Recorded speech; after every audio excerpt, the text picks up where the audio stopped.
आप देख रहे हैं BHBC न्यूज।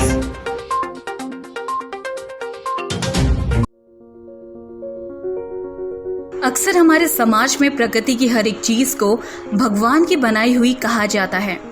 पेड़ पौधे, जल, हवा, जानवर, यहाँ तक हम इंसानों को भी भगवान ने ही बनाया है। एक स्त्री और पुरुष की रचना भी भगवान द्वारा ही की गई है। वहीं एक ऐसा जेंडर आता है जिसकी रचना भी खुद भगवान ने ही की है। दरअसल हम बात कर रहे हैं हमारा देश का एक ऐसा वर्ग जिन्हें अक्सर हमारा समाज अपमानित करते आया है, ट्रांसजेंडर। जी हाँ, ट्रांसजेंडर हमारा समाज का एक हिस्सा है जिन्हें आज तक सभी घृणा की दृष्टि से देखते आए हैं, लेकिन आज भी उन्हें सरकार की ओर से उनके अधिकार दिए गए हैं। बहुत से ऐसे लोग भी हैं जो इनके बारे में ज्यादा नहीं जानते हैं, लेकिन फिर भी उनका मजाक उड़ाने से पीछे नहीं हटते। क्या ये मजाक उड़ाने वाले लोग पढ़े लिखे की श्रेणी में आते हैं? लेकिन इन जाहिलों के बारे में कुछ कहना मुश्किल है।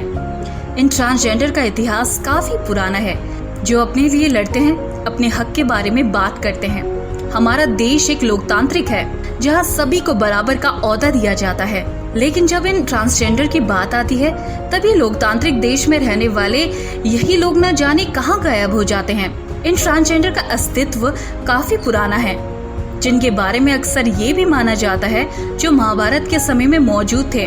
वहीं आपको बता दें कि महाभारत में इरावण को ट्रांसजेंडर का रूप कहा जाता है, और साथ ही ये भी माना जाता है कि उस समय महाभारत में विजय होने के लिए पांडवों को एक ट्रांसजेंडर की बलि देना अनिवार्य था, तभी पांडव इस महाभारत में विजयी सिद्ध होंगे, ये कहा गया था। ये अपने आप में बहुत ही अजीब तथ्य है कि पुराने समय में इन ट्रांसजेंडरों की क्या स्थिति थी, जिन्हें बलि देने के लिए भी आगे किया जाता था।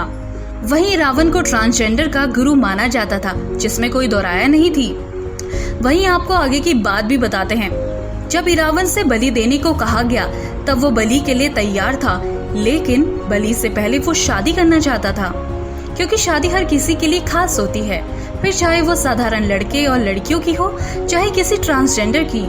और इस इच्छा को पूरा करने के लिए कृष्ण ने मोहिनी का रूप धारण किया और फिर एक रात इरावण से विवाह किया।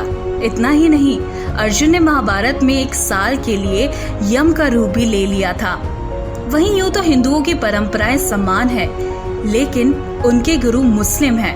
हाँ, आप सभी ने देखा होगा कि ट्रांसजेंडर हिंदू हैं, लेकिन जब उनके गुरु की बात आती है तो वे मुसलमान बन जाते हैं। ऐसा क्यों आखिर? वहीं बहुत कम ऐसे लोग भी हैं जो जानते हैं कि ट्रांसजेंडर अपने नए साथियों का स्वागत करते हैं, जो अपनी एक टोली बनाते हैं और अपने शिविर में आ रहे हैं। यही नहीं, वे उसे सजाते भी हैं और उनके आने का जश्न भी मनाते हैं। आप जान सकते हैं कि ट्रांसजेंडर की जिंदगी किसी को पसंद नहीं आएगी, भले ही वह एक हिंजड़ा हो, लेकिन वह खुशी दिखाता है, क्योंकि उनकी रचना भी खुद भगवान ने ही की है। बल्कि अगर देखा जाए तो सच्चाई यह है कि यमदूत अपने जन्म से खुश नहीं होते हैं। वे अपने पूरे जीवन में एक ही वरदान मांगते हैं कि वे अगले जन्म में कभी ऐसी गलती से यमदूत ना बने। लेकिन ट्रांसजेंडर कभी अपनी जिंदगी को नहीं कोसते, बल्कि वो खुश हैं। वो जो जैसा है, वो जैसे भी हैं, उनकी भी एक अलग दुनिया है, अलग समुदाय है जिसमें वो मस्त है। तो वहीं बहुत कम लोग जानते हैं कि ट्रांसजेंडर के भी अपने गुरु होते हैं। यही नहीं, ट्रांसजेंडर के गुरु को भी पता होता है कि यमदूत कब मरने वाला है। लोग कहते हैं कि दुनिया में पुरुष में बहुत बल है, लेकिन इन लोगों में भी वही बल है जितना कि पुरुष और यमदूत ने इतिहास के समय में लड़े हैं और जीत हासिल की है। इतना ही नहीं, यमदूत के बारे में यह भी कहा जाता है कि वह कभी किसी के मातम में नहीं जाता, लेकिन वह हमेशा खुशियों में शामिल होता है। तो वहीं यमदूतों की अगर बात करें तो यमदूतों के अंतिम संस्कार के बारे में भी कई रहस्य हैं जो चौंकाने वाले हैं। कहा जाता है कि यमदूतों का अंतिम संस्कार गैर हिंजड़ों के गुप्त तरीके से किया जाता है। जो वास्तव में एक आम आदमी किसी व्यक्ति के अंतिम संस्कार को देखता है तो मरने वाला फिर से जन्म के बाद एक हिंजड़े के रूप में लौटता है। वो यमदूतों के शरीर को नहीं जलाते, बल्कि उनके शवों को दफनाते हैं। ट्रांसजेंडर के अंतिम संस्कार से पहले उसके शरीर को जूतों से पीटा जाता है, और इसका कारण यह है कि यह उस जन्म के लिए किए गए सभी पापों का पश्चाताप करता है।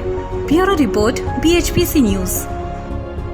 आप देख रहे हैं BHPC न्यूज।